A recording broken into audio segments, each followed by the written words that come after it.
Okay, I'm going to go through how to complete this assignment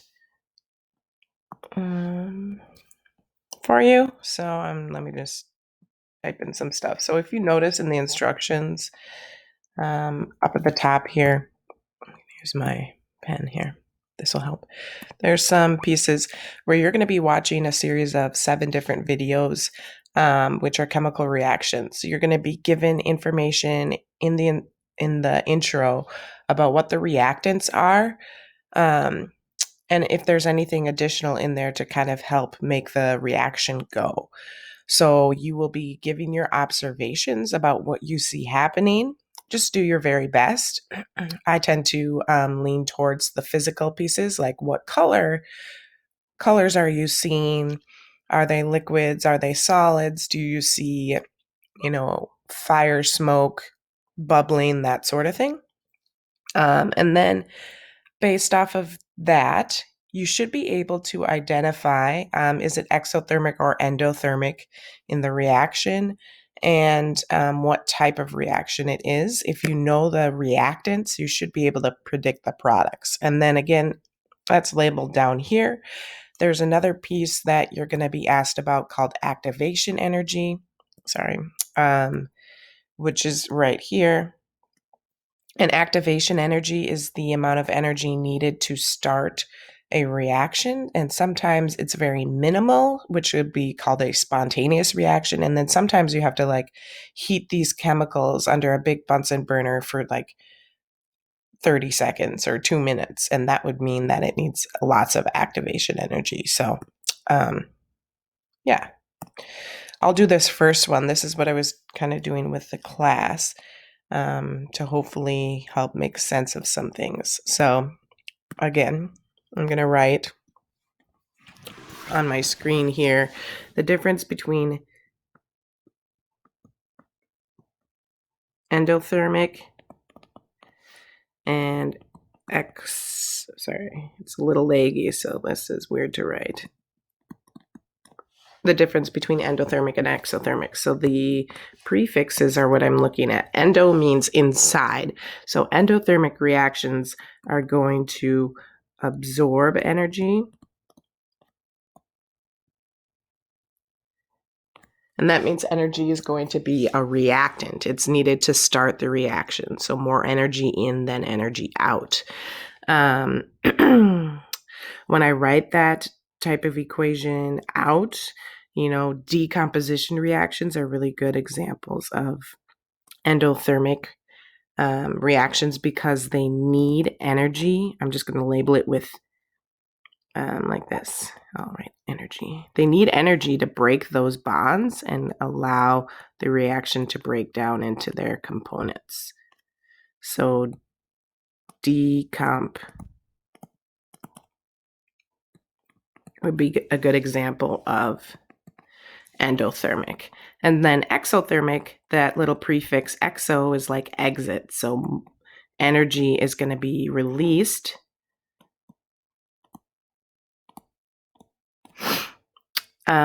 And then we see that happening a lot with synthesis reactions.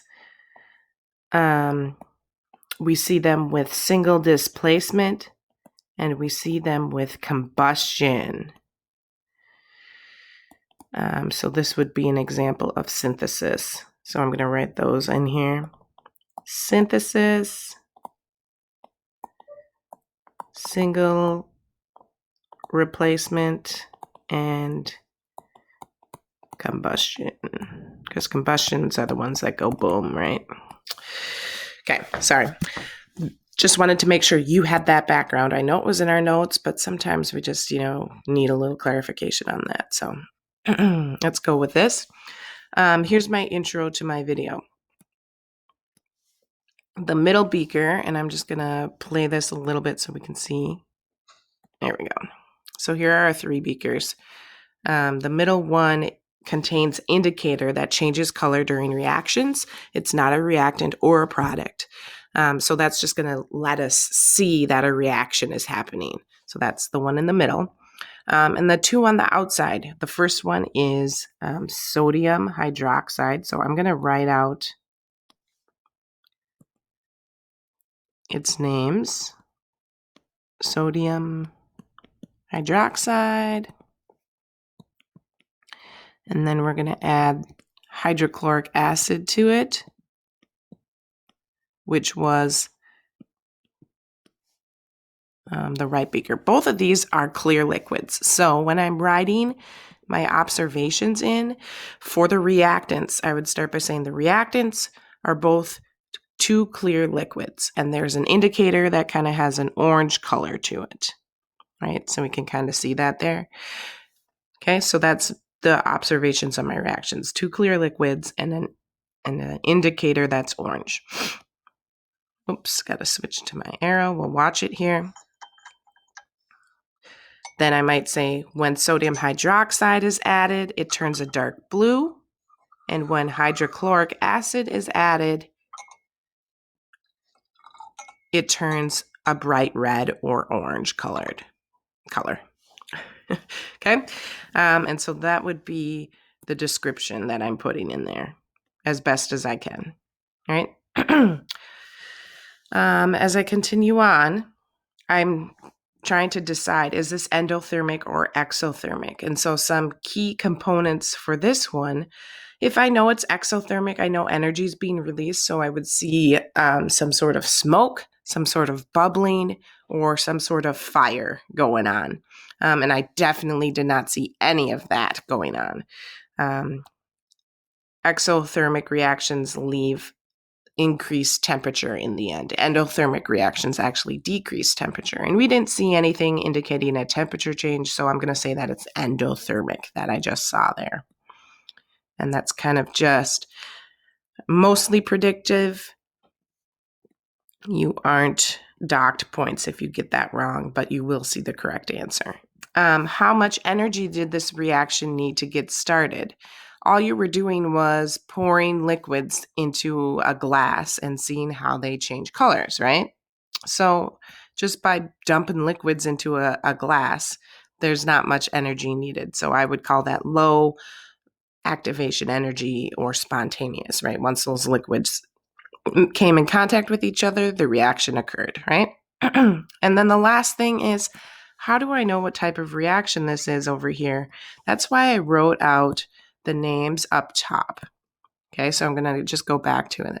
If I know the reactants, I can kind of predict what products I have and therefore figure out what type of reaction I have.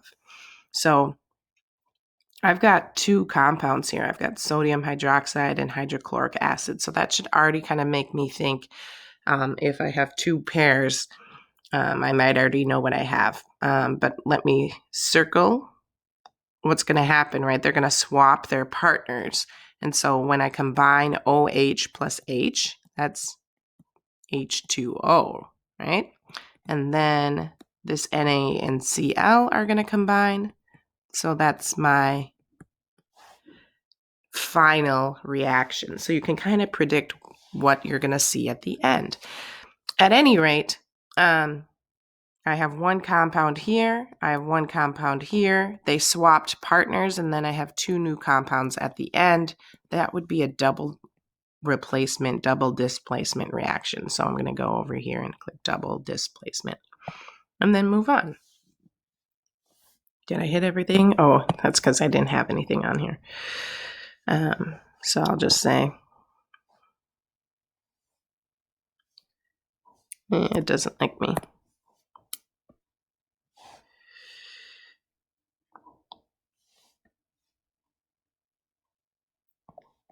Clear liquids combined, blah, blah, blah. I would have more to make it complete, but I just wanted to have something in there.